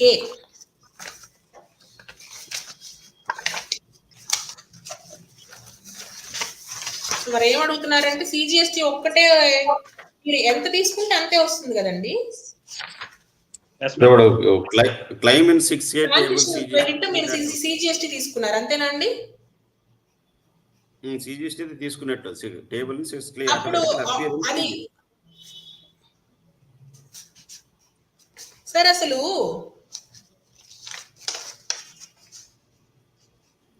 CGST లో క్లెయిమ్ చేసుకున్నారు, it will appear in SGST అని వస్తుంది, ఇచ్చాడు క్వశ్చన్. అది ఎడిటబుల్ కదా సార్? ఎడిటబులే కదా అదే. అవును, అది అడ్జస్ట్ చేసుకోవచ్చులేండి, ఇబ్బంది ఏం లేదు. ఇబ్బంది ఏం లేదు. Next please. కొన్ని జనరల్ క్వశ్చన్ అడుగుతాం మేడం, కొన్ని లేటెస్ట్ గా చెప్పండి సార్. ఇప్పుడు ASMT 10 లో మనకు 2B కి 3B కి డిఫరెన్స్ వస్తుంది. ఆ 2A లో మనం ఆల్రెడీగా ఏదైతే ఉందో దాని ప్రకారమే ITC క్లెయిమ్ చేసుకున్నాం. అవునండి. ITC మనం యాజ్ పర్ బిల్స్ ఇప్పుడు 2017 కానీ 2018 కానీ రూల్ నెంబర్ 180 సర్క్యులర్ నెంబర్ 183 ప్రకారము 5 lakhs అండ్ అబోవ్ ఉంటే కంపల్సరీ చార్టెడ్ అకౌంటెంట్ తో అటెస్టేషన్ చేసి ఇవ్వాలా. ఒకటి నోటీస్ ఇచ్చిన తర్వాత వితిన్ 5 lakhs ఉంటే గన ఎవరైతే సప్లయర్ ఉంటాడో సప్లయర్ నుంచి సెల్ఫ్ డిక్లరేషన్ అవునండి తీసుకొని చేసుకున్నారు. ఇప్పుడు అసలు లేకుండా 10,000 20,000 40,000 50,000 మనకు సప్లై చేసి ఉంటారు. వాళ్ళందరి దగ్గర కూడా మనం కన్ఫర్మేషన్ లెటర్ తీసుకుంటే it is not easy thing. ఇప్పుడు దానికి సర్క్యులర్ నెంబర్ 183 ప్రకారము ఈ ప్రకారం క్లెయిమ్ చేసుకుంటున్నారు. ఆ 17, 18 కు 18, 19 కు రిలాక్స్ ఇవ్వమని చెప్పేసి మనం ఆల్రెడీ పెట్టాము. కొన్ని కేసులు కన్సిడర్ చేశారు. ఏదైతే మనకు పరంగా నోటీసులు ఇస్తున్నారో ఆ కేసులో మాత్రం కొంచెం ఇన్సిస్ట్ చేస్తున్నారు, అదే కావాలా ఇదే కావాలని. దాని గురించి మీ అభిప్రాయం ఏంటి సార్? ఇప్పుడు మనం ఎవరి దగ్గర నుంచి అయితే కొన్నామో ఆ సప్లయర్ డీటెయిల్స్ మన దగ్గర ఉంటాయి, ఓకేనా? మనం కొనుక్కున్నట్టుగా మన దగ్గర బిల్ ఉంది, మనం వాళ్ళకి డబ్బులు కట్టినట్టుగా మన దగ్గర ప్రూఫ్స్ ఉన్నాయి. Your supplier and ask him to just give a certificate. తెచ్చుకోవడంలో ఇబ్బంది ఏంటి సార్? గవర్నమెంట్ చాలా రిలాక్సేషన్స్ ఇచ్చుకుంటూ మనం లేదు నీ దగ్గర లేకపోతే నేను అసలు ITC ఇవ్వను అని అనకుండా 17, 18 నుంచి 20, 21 వరకు 17, 18, 18, 19, 19, 20, 20, 21 వరకు ఈ 4 సంవత్సరాలకి కూడాను రిలాక్సేషన్ ఇచ్చింది కదా. Go to your supplier, get the certificate. Problem ఏంటి? 5 lakhs లేదు. అవును సార్, 5 lakh అమౌంట్ అబౌవ్ అయితేనేమో సప్లయర్ ని CA సర్టిఫికేషన్ ద్వారా ఇవ్వమంటున్నారు. 5 lakh బిలో అయితే సప్లయర్ నే ఇవ్వమంటున్నారు కదా. అతను అవునండి నేను వీళ్ళకి అమ్మాను కానీ నా GSTR-1 లో చూపించుకోలేదు, 3B లో ట్యాక్సెస్ కట్టాను, లేదా 03 లో కట్టాను, లేదా వీళ్ళకి పొరపాటున B2B అయిపోయి B2C వేశాను అని అతను చెప్పడంలో, అతని సర్టిఫికెట్ ఇవ్వడంలో అతనికి ఉన్న నష్టం ఏంటి? నష్టం ఏం లేదు మేడం. చిన్న అమౌంట్స్ కొనింటారు కదా, 10,000, 20,000, 30,000 కొనింటారు. అది బిల్స్ డిస్ప్లేస్ అయిపోయింటాయి వీళ్ళ దగ్గర, రికార్డ్ ఏముండదు. వాటి కూడా తెచ్చుకోవాలంటే ఇబ్బంది అని చెప్తున్నాం. అట్లా సార్ అది ఇబ్బందే, కానీ అంటే మనం డిపార్ట్మెంట్ మన ఎదురుగుండే AC పాయింట్ ఆఫ్ వ్యూలో ఆలోచిస్తే అతనికి 2 ఆప్షన్స్. ఒకటి 2A లో ఉందా లేదా, లేదు పో. 2 అవతల దగ్గర సర్టిఫికెట్ తెచ్చారా లేదా, తెస్తే కన్సిడర్ చేస్తాడు, తెయకపోతే డిమాండ్ రైజ్ చేస్తాడు. దాన్ని మనం కట్టగలిగితే కడతాము, లేదంటే అపీల్కి వెళ్తాము. 2Aలు ఉన్నాయి, 2Aలు అన్ని పర్చేజ్ బిల్స్ ఉన్నాయి. తర్వాత వాళ్ళకి మోడ్ ఆఫ్ పేమెంట్ ఇప్పుడు బ్యాంక్ ద్వారా పేమెంట్ చేశారు. కొన్ని దగ్గర 2 lakhs బిల్ ఉంటే క్యాష్ రూపంలో పేమెంట్ చేశారు. అవన్నీ ఉన్నాయి. అవి ఉన్నప్పటికీ కూడా కొంతమంది అఫీషియల్స్ హ్యుమానిటేరియన్ గ్రౌండ్స్ కింద చక్కగా చూసుకొని కన్సిడరేషన్ చేస్తున్నారు. కొంతమంది ఏమైతే ఈ సెంట్రల్ GST వాళ్ళు ఏం చేస్తున్నారంటే ప్రతి దానికి మాకు ఎవిడెన్స్ కావాలా అనే ఉద్దేశంతో కొంచెం చేస్తున్నారు. అదొక ప్రాబ్లం అయిపోయింది. అది చాలా ప్రాబ్లం. మనం అపీల్కి వెళ్ళి క్లియర్ చేసుకోవడమే తప్పితే వీళ్ళ దగ్గర మనం ఏమి చెప్పడానికి లేదు. They will go as per the rule ఏం చెప్తుందో వాళ్ళు అదే చేస్తారు. తర్వాత నెంబర్ 2 పాయింట్ ఏముందంటే ఇప్పుడు 17, 18 కానీ 18, 19 ఏ ఇయర్లోనే కానీలేండి, మనకు ఆడిట్ చేసినప్పుడు లేదంటే మనం డిఆర్సి 03 రైజ్ చేసినప్పుడు. యాక్చువల్గా డిఆర్సి 03 ఇప్పుడు రైజ్ చేస్తాం, మనకి ఏదన్నా సేల్స్ కానీ పర్చేస్ కానీ మిస్ప్లేస్ అయినప్పుడు తర్వాత ఒక 2 months తర్వాత కానీ 3 months తర్వాత కానీ 6 months లోపల ఎప్పుడో ఒకసారి డిఆర్సి 03 రైజ్ చేసేసి ఆ అమౌంట్స్ కడుతున్నాం. ఆ అమౌంట్స్ కట్టేటప్పుడు నా దగ్గర మార్చి అనుకోండి, 23 మార్చి నా దగ్గర ఐటీసీ వచ్చేసి 6 lakhs ఉంది. నేను కట్టాల్సిన అమౌంట్ 8 lakhs వచ్చింది. ఈ 8 lakhs వచ్చినప్పుడు నేను నా దగ్గర డిఆర్సి 03లో 6 lakhs తీసుకున్నా, క్రెడిట్ తీసుకున్నా, తర్వాత 2 lakhs క్యాష్ కట్టా. వీళ్ళు నోటీస్ ఇచ్చేటప్పుడు మొత్తం 8 lakhsకు జనవరి నుంచి ఇంట్రెస్ట్ కట్టమని నోటీసులు ఇస్తున్నారు. దీని మీద మీ అభిప్రాయం ఏమి? అప్పటి వరకు ఐటీసీ క్యారీ ఫార్వర్డ్ అవుతూ ఉంది కాబట్టి మనకి ఐటీసీ క్రెడిట్ లోనే ఉన్నాం కాబట్టి మనం దాని మీద ఇంట్రెస్ట్ కట్టాల్సిన అవసరం లేదు. ఓన్లీ క్యాష్ పోర్షన్ ఏమైతే కట్టామో దాని మీదనే ఇంట్రెస్ట్ కడతాము. ఈ మధ్య ఏం చేశారంటే కొన్ని కేసుల్లో 2 ఆడిట్ కేసుల్లో మొత్తం ఇంట్రెస్ట్ రైజ్ చేసేసినారు. ఎస్ సార్, నేను డౌట్ చెప్తాను ఒక్క నిమిషం. అలా కదండి మేడం, దాని మీద సర్క్యులర్ ఏమైనా ఉందా? ఉంది సార్, ఉంది. నేను మీకు షేర్ చేస్తాను. నోటిఫికేషన్ ఉందండి, ఓన్లీ క్యాష్ పోర్షన్ మీదనే కట్టండి అని చెప్పి. Section 50 subsection 1 section 50 subsection 1 has been amended. Hello, yes వినిపిస్తుందా అండి? దానికి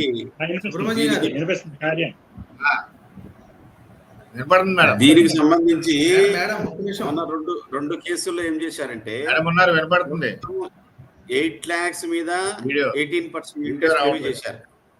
మళ్ళీ దీనికి అబ్జెక్షన్స్ రాసేసి మా దగ్గర 8 lakhs 6 lakhs క్రెడిట్ ఉంది, క్రెడిట్ ఉన్నప్పుడు నేను ఐటీసీ మీద అవుట్వర్డ్ సప్లైస్ మీద ఎందుకు ట్యాక్స్ కట్టాలా, కాబట్టి నేను కట్టాల్సిన లయబిలిటీ 2 lakhs అని చెప్పి మళ్ళీ చేసిన తర్వాత అబ్జెక్షన్ రాసిన తర్వాత మళ్ళీ వాళ్ళు కన్ఫర్మేషన్ తీసుకొని మళ్ళీ ఓన్లీ 2 lakhs మీద ఇంట్రెస్ట్ క్యాలిక్యులేషన్ చేసి కట్టించుకున్నారు. అదే సార్, అదే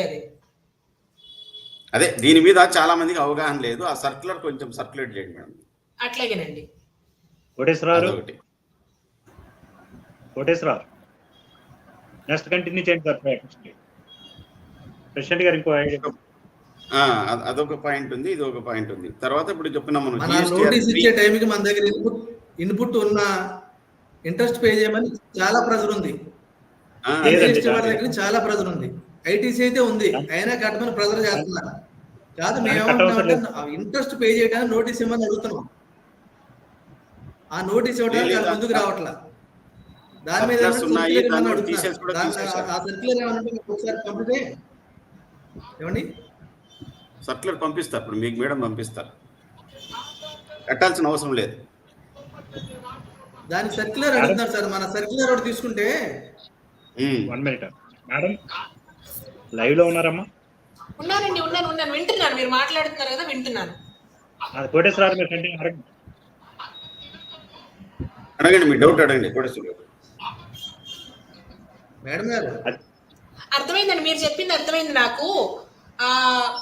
ఇప్పుడు మీరు ఏమంటారంటే డిఆర్సి 03లో కట్టినప్పుడు వాళ్ళు మీకు ఇన్పుట్ పోర్షన్ ని ఎలిజిబుల్ చేయట్లేదు, డిఆర్సి 03 మొత్తం క్యాష్ లోనే కట్టాలి అంటున్నారు, అదే కదా? అలా కాదు. మా దగ్గర ఐటీసీ ఉంటే దాని నుంచి కడుతున్నాం మేడం. అదేనండి, అర్థమైంది. మీరు ఐటీసీ నుంచి కట్టినప్పుడు ఇంట్రెస్ట్ క్యాష్ పోర్షన్ వరకే కాకుండా ఐటీసీ ద్వారా కట్టిన దానికి కూడా ఇంట్రెస్ట్ అడుగుతున్నారు. క్రెడిట్ కూడా, క్రెడిట్ ఐటీసీ కూడా అక్కర్లేదు. అది దానికి పెద్ద ఇష్యూ అవుతుంది మేడం. మేము నోటీస్ ఇవ్వమని అడుగుతున్నాం, ఇంట్రెస్ట్ కట్టమని మీరు నోటీస్ ఇస్తే మేము ఆన్సర్ చేస్తామని అడుగుతున్నాం. వాళ్ళు నోటీస్ ఇవ్వడానికి ముందుకు రావట్లా. ఓకే, సిజిఎస్టీలో ఎక్కువ ప్రాబ్లం ఉందండి ఇది. ఓకే. మా సర్క్యులర్ ఏమన్నా ఉంటే సుబ్రహ్మణ్యం గారు మెయిల్ పెడతామా, గ్రూప్ లో పెడతాం. అలాగే. మేడం గారు ఒక చిన్న డౌట్ అండి. థ్యాంక్ యూ మేడం గారు నమస్తే అండి, సుబ్రహ్మణ్యం అండి. చెప్పండి. ఇప్పుడు ఒక ఆడిట్ కంప్లీట్ అయిందండి, సెంట్రల్ ట్యాక్స్ వాళ్ళు చేశారు. దాని మీద ఏంటంటే ఐటీసీ ఎక్సెస్ అవైల్డ్ అని చెప్పేసి దానికి ఇంట్రెస్ట్ కట్టమని చెప్తున్నారు. అదే అది మొత్తం వాళ్ళు ఏంటంటే టోటల్ గా డ్యూరింగ్ ది ఫైనాన్షియల్ ఇయర్ ఎంత ఎక్సెస్ ఐటీసీ అవైల్ చేసుకున్నాం అనే దానికి కట్టమంటున్నారు తప్పితే ఏ మంత్ ఎంత అవైల్ చేసుకున్నాం ఎక్సెస్ దానికి ఆ రేట్ వైజ్ వాళ్ళు ఎక్కడ కూడా month wise interest calculation part ఇవ్వలేదండి. సపోజ్ ఇప్పుడు ఒక మంత్ లో హలో, మీరు రిప్లై ఇచ్చినప్పుడు మీరు ఎక్సర్సైజ్ చేసుకోవాల్సి ఉంటుంది. మంత్ వైజ్ అంతే ఫర్ అంటారు. ఎగ్జాంపుల్ ఒక మంత్ లో మనం 10 lakhs కట్టాల్సి వచ్చింది, 9 lakhs అవునండి. వరకు ఇన్పుట్ ఉంది. అవునండి, అవునండి. ఓకేనండి, 1 lakh క్యాష్ లో కట్టాము, దానికి ఇంట్రెస్ట్ కడతాము. అవును. అట్లా ఓకే. కాకుండా అంటే జనరల్ గా డిపార్ట్మెంట్ వాళ్ళు ఏం చేస్తారండి, ఎంత హ్యూజ్ లైబిలిటీ రావడానికి అవకాశం ఉందో అంత హ్యూజ్ లైబిలిటీ తెచ్చి నోటీసులు ఇచ్చేస్తారు. వాళ్ళు ఇచ్చిన నోటీస్ అవునండి. మొత్తం కరెక్ట్ కాదు కదండి. మనం ఎక్సర్సైజ్ చేసుకుని మన వర్కింగ్స్ చేసుకుని రిప్లై ఇస్తే అవునండి. వాళ్ళు most of the cases submit చేసేస్తారు. అవునండి, అవును. అదే మేడం. అలాగే చేస్తున్నారు. తర్వాత దీంట్లో కూడా ఏముందంటే, ఇప్పుడు డిసెంబర్లో మనకు ఐటీసీ 6 lakhs వచ్చింది, నెక్స్ట్ మంత్ 2 lakhs వచ్చింది ఐటీసీ, మళ్ళీ ట్యాక్స్ ఐటీసీ 2 lakhs వచ్చింది, లాస్ట్కు మళ్ళీ మనకు అవుట్పుట్ వచ్చింది, మళ్ళీ అవుట్పుట్ వచ్చింది, మనకు వాళ్ళు నోటీసు ఫైనలైజ్ చేసే టయానికి మనం కట్టాల్సి వచ్చింది. ఇక్కడ ఏం చేశారంటే మన పెద్ద ప్రాబ్లం అయింది ఇది. దాని గురించి నేను చాలా డీప్గా డిస్కషన్ చేసి ట్యాక్స్ ఇంట్రెస్ట్ వేయకుండా క్లియర్ చేయించేశాను. 6 లక్షలు మార్చుకుంది, మళ్ళీ 2 లక్షలు క్రెడిట్ వచ్చింది, మళ్ళీ 2 లక్షలు క్రెడిట్ వచ్చింది, మళ్ళా అవుట్పుట్ వచ్చింది, మళ్ళీ అవుట్పుట్ వచ్చింది. ఇక్కడ క్యాల్కులేషన్ అప్పుడు నాకు ఎంతవరకు ఐటీసీ ఉందో ఆ ఐటీసీ తీసేసుకొని మళ్ళీ దానికి సెట్ ఆఫ్ ఏది మనకు డిప్రిసియేషన్ స్టేట్మెంట్లో తగ్గుతున్న నిల్వల పద్ధతి అని ఉంటుంది. ఆ తగ్గుతున్న నిల్వల పద్ధతి ప్రకారము ఆ డేట్కి ఓడి, జస్ట్ లైక్ ఓడి, ఆ రోజు నాకు ఐటీసీ ఇంత ఉంది, దాంట్లోంచి అవుట్వర్డ్ పోయింది, ఆ అవుట్వర్డ్ తీసేసేయాలి. నెక్స్ట్ మళ్ళీ నా ఐటీసీ మీద ఇట్లా ఇట్లా చేసుకుంటూ వచ్చేసి దగ్గర 5 లక్షలు పడినటువంటి ఐటీసీని ఇంట్రెస్ట్ను 1.5 lakhs వరకు కుదించేసినాను. కుదించేసి ఆర్డర్ పాస్ చేయించేసినాను. ఏ మేడం, ఇది కరెక్టేనా? కరెక్ట్ కాకపోతే ఆర్డర్ లా పాస్ చేస్తారు చెప్పండి? ఆర్డర్ పాస్ చేయించేసేసి చేయించేసా. అంటే అందరినీ అలా చేయమని మేడం. అది కరెక్టే కదా సార్, కరెక్ట్ అయితేనే ఆర్డర్ పాస్ చేస్తారు. వాళ్ళు కూడా 2-3 ఎక్స్పర్ట్స్ ఫోన్ చేశారు నా ముందరే, మా ఆడిటర్ గారు ఈ విధంగా చెప్తున్నారండి, సోర్స్ వచ్చారు, ఖాన్ గారు వచ్చారు, ఈ విధంగా చేయమంటున్నారు, ఇది చెయ్యొచ్చా లేదా అని నా ముందర వేరే వాళ్ళు ఎక్స్పర్ట్స్ ఫోన్ చేస్తే మీ ఆడిటర్ చెప్పింది 100% కరెక్ట్ అంటే ఆయన చెప్పిన ప్రకారం చేయండి అన్నారు. ఖాన్ గారు, మీరు చెప్పిన డిప్రిసియేషన్ డిమినిషింగ్ మెథడ్ ఏదైతే ఉందో అది వాళ్ళకి మీరు కొత్తగా చెప్పుంటారు, బహుశా వాళ్ళకి తెలిసి కూడా ఉండకపోవచ్చు. అదే చెప్పాను, కొత్తగా చెప్పాను నేను. అదే so experience is more powerful అండి దాన్ ద నాలెడ్జ్. అదే అట్లా చెప్తే దాన్ని చేసేసారు. మళ్ళీ ఐటీసీలో మీకు 2A మా దగ్గర రాలేదండి, మా అంటే మీ దగ్గర 0 ఉంది, నాకు సంబంధం లేదు, నా బుక్స్ ఆఫ్ అకౌంట్స్ లో 2A వచ్చిందా లేదా చూసుకోండి ఒకసారి. మన దగ్గర మన జిఎస్టీ పోర్టల్ లో కనిపించిన 2A తీసుకెళ్ళి వాళ్ళకి చూపిద్దాం, వాళ్ళ పోర్టల్ ఎలా చూపిస్తాం.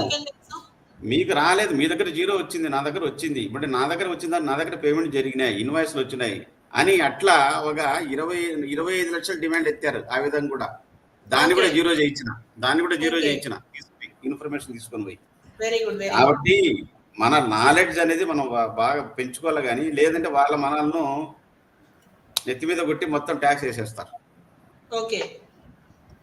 ఈ పాయింట్స్ ఈ మధ్య లేటెస్ట్ గా జరిగినాయి, ఎందుకంటే అందరికి యూస్ఫుల్ గా ఉంటుందని చెప్తున్నాను నేను. ఇక్కడ గోవిందరావు గారు కాంపోజిషన్ డీలర్ రెగ్యులర్ డీలర్కి వెళ్ళారు, కానీ టర్న్ ఓవర్ 2 కోట్ల కంటే తక్కువగానే ఉంది, యాన్యువల్ రిటర్న్ వేయాలని అడుగుతున్నారండి. అక్కర్లేదండి, అక్కర్లేదు. ఓకే, ఇంకేమైనా డౌట్స్ ఉన్నాయండి? ఇంకేమీ లేవండి అమ్మా. ప్రెసిడెంట్ గారు, డిఎస్ఆర్ గారు కానీ కోటేశ్వరరావు కానీ ఏమన్నా సార్ క్లోజింగ్ రిమార్క్స్ చెప్పండి. రిమార్క్సా కన్క్లూడ్ చేద్దామా? కన్క్లూడ్ చేసేద్దామా? కంటిన్యూ చేయండి, 1 hour దాటేసి. ఓకే. ఈరోజు నియర్లీ 200 మెంబర్స్ వాచ్ చేశారు సార్. లైవ్ క్లాస్ లైవ్ 164 వచ్చింది ఒక దగ్గర. Very good. అన్ఫార్చునేట్లీ నేను నా విజిబిలిటీ లేదండి, నో ప్రాబ్లం.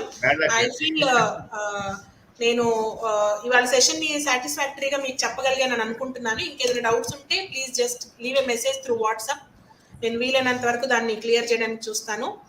సో నాకు ఈ అవకాశం ఇచ్చినటువంటి ఏపీటీపీసీఏ సభ్యులకి నా నమస్కారం, ఎస్పెషల్లీ మా డిఎస్ఆర్ గారికి థ్యాంక్ యూ అండి. నేను అవైలబుల్ టైం ఉంటే డెఫినెట్ గా నేను always I want to share my knowledge through the forums. Time లేకపోతే నేను ఎక్స్క్యూజెస్ అడుగుతూ ఉంటాను, మీరు అర్థం చేసుకోగలరని ఆశిస్తున్నాను. Thank you sir. ఇది ఆన్లైన్లో యూట్యూబ్లో ఉంటుందమ్మా. అది ఎప్పుడైనా ఆన్లైన్లో ఎవరు వాళ్ళకైనా చేయొచ్చు.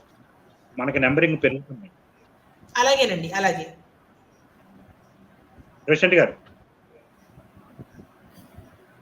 ప్రెసిడెంట్ గారు లేరు. ప్రెసిడెంట్ గారు లేదా? డిఎస్ఆర్ సార్ ప్రెసిడెంట్ గారిని చెప్పండి సార్, బాగుంటుంది. వారు లేరు. ప్రెసిడెంట్ గారు లేదా? లేరు. చెప్పండి, మీరు చెప్పండి. ప్రెసిడెంట్ గారు లేదు, కట్ అయినట్టుంది. ఓకే, ఎనీహౌ క్లాస్ చాలా చక్కగా చెప్పారు. అందరికీ అర్థమయ్యే రీతిలో భార్గవి గారు, చార్టెడ్ అకౌంటెంట్ గారు బాగా చక్కగా చెప్పారు. అట్లానే క్వశ్చన్ అండ్ మనకి ఏమైతే ఆడిటర్స్ డౌట్స్ ఉన్నాయి కూడా అవన్నీ కూడా చాలా చక్కగా విశదీకరిస్తూ చెప్పారు, అందరికి అర్థమై. మా షరీఫ్ ఖాన్ గారు ధైర్యవంతుడు కాబట్టి అసెస్మెంట్స్ చేయించుకొని వచ్చారు. ఎట్ట చేయాలో వాడు చేయకపోయినా చేపిస్తాడు కదా ఆయన చేయనా. కానీ భార్గవి గారు చట్ట ప్రకారం ఏదైతే ఉందో అన్నీ 100% పర్ఫెక్ట్గా చెప్పడం చాలా ఆనందదాయకం మనందరికీ.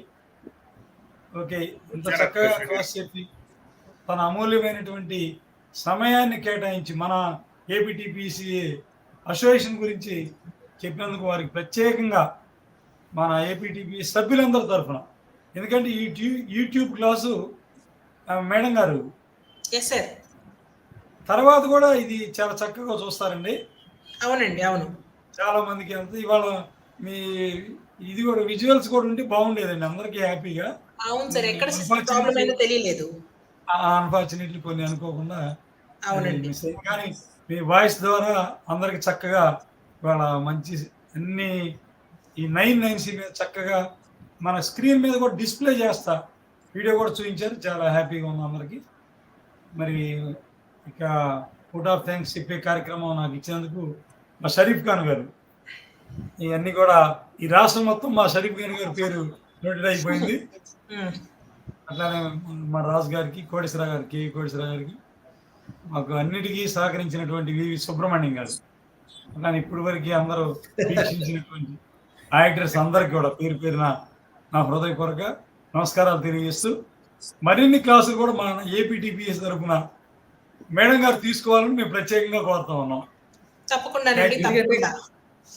ఎందుకంటే క్లాస్ కూడా చాలా క్లారిటీగా ఉంది మేడం, సింపుల్ గా చెప్పారు, బాగా చెప్పారు, అర్థమయ్యే రీతిలో. అన్నిటికంటే ముఖ్యమైనదంటే మేడం వాయిస్ మెలోడియస్ వాయిస్, ప్రతి కూడా క్లారిటీ చెప్పే దాంట్లో క్లారిటీ నీట్ గా ఎటువంటి ఇంటరప్షన్ లేకుండా చక్కగా ఒక రేడియో వచ్చినట్లు ఉంది వాయిస్. కాబట్టి దానికి చాలా మనం అప్రిషియేట్ చేయాలా. ఇలాంటి వాయిస్ చాలా మందికి ఉండదు. మేడం ఒక గాడ్ గిఫ్ట్ అది. చక్కగా చెప్పారు. లాస్ట్ ఇయర్ అనంతపూర్ లో లైవ్ తీసుకున్నానండి. అనంతపూర్ వెళ్ళాను. అండ్ తెలుసు కదా, సో గుడ్. అనంతపూర్ లో నాకు చాలా బాగా రిసీవింగ్ ఉంది. చాలా ఎంజాయ్ చేశాను నేను అనంతపూర్ వెళ్ళి రావడం కూడాను. అంటే మీ కమ్యూనికేషన్, మీ ఏమంటారు దాన్ని అంటే కాంటాక్ట్స్ ఎట్లా ఉన్నాయో తెలుస్తుంది. చాలా బాగా జరిగింది. Thank you for that once again. మా సొంత జిల్లా మేడం అది, అనంతపురం జిల్లా. అవునండి, చాలా బాగా జరిగింది. సెషన్ బాగా జరిగింది. అవునవును, మంచి క్రౌడ్ వచ్చింది, చాలా బాగా జరిగింది. మీరు కూడా అన్ని పుణ్యక్షేత్రాలు దర్శించుకొని వచ్చినారు. అవునవును, అవునండి, చూసుకొని వచ్చారు. చాలా థ్యాంక్స్ మేడం. అవునండి, అవునవును. Okay okay madam, thank you. Okay okay, thank you sir. నమస్తే. నమస్తే. ధన్యవాదాలండి. మనకు పెట్టండి 5 minutes.